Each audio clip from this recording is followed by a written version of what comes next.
বিসমিল্লাহির রহমানির রহিম। আসসালামু আলাইকুম ওরহমতুল্লাহি ওবারাকাতুহু। স্বাগতম শর্ট নিউজ ছোট্ট খবরে। আজকের বিশেষ প্রতিবেদনে থাকছে তামিম ইকবালের অসুস্থতা এবং কিভাবে সুস্থ হচ্ছেন। কথা না বাড়িয়ে চলুন শুরু করি। বাংলাদেশের জাতীয় ক্রিকেট দলের সাবেক অধিনায়ক তামিম ইকবাল হঠাৎ অসুস্থ হয়ে পড়েন। 24শে মার্চ 2025 সালে ঢাকা প্রিমিয়ার লিগের ডিপিএল একটি ম্যাচ চলাকালীন সাভারে বিকেএসপিতে তিনি বুকে তীব্র ব্যথা অনুভব করেন।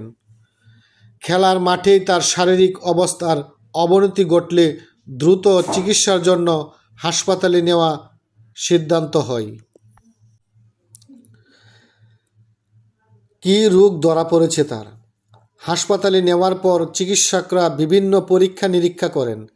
সাভারের কেপি যে বিশেষায়িত হাসপাতালে করা ইসিজি এবং এনজিওগ্রাম রিপোর্টে দেখা যায় তামিম ইকবালের হার্টে একটি ব্লক রয়েছে। এই অবস্থাকে চিকিৎসা পরিভাষায় করোনারি আর্টারি ডিজিজ বলা হয়। কোথায় চিকিৎসা নিচ্ছেন? প্রাথমিক চিকিৎসার পর তামিমকে রাজধানীর একটি বিশেষায়িত হাসপাতালে স্থানান্তর করা হয়। সেখানে কার্ডিওলজি বিশেষজ্ঞদের অধীনে তার চিকিৎসা চলছে। দেশের শীর্ষস্থানীয় হৃদরোগ বিশেষজ্ঞরা তার চিকিৎসা পর্যবেক্ষণ করছেন। কী চিকিৎসা হয়েছে?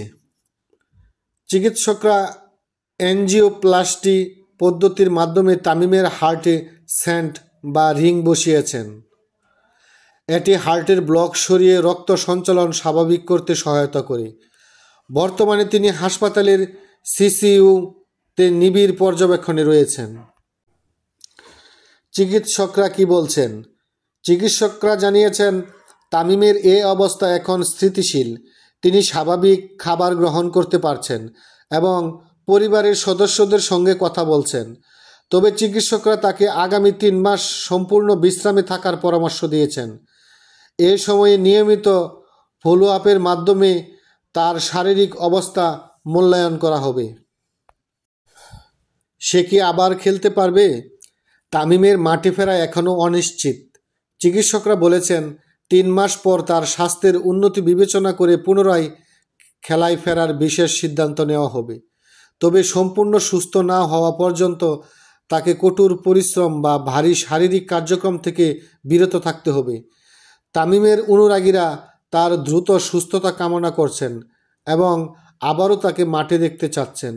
এছাড়া বাংলাদেশ দলের অধিনায়ক মাশরাফি বিন মুর্তজা এবং তার সতীর্থ ক্রিকেট খেলোয়াড়রা তার সুস্থতার জন্য মহান আল্লাহ পাক রাব্বুল আলামিনের কাছে মাগফিরাত কামনা করছেন, সুস্থতা কামনা করছেন।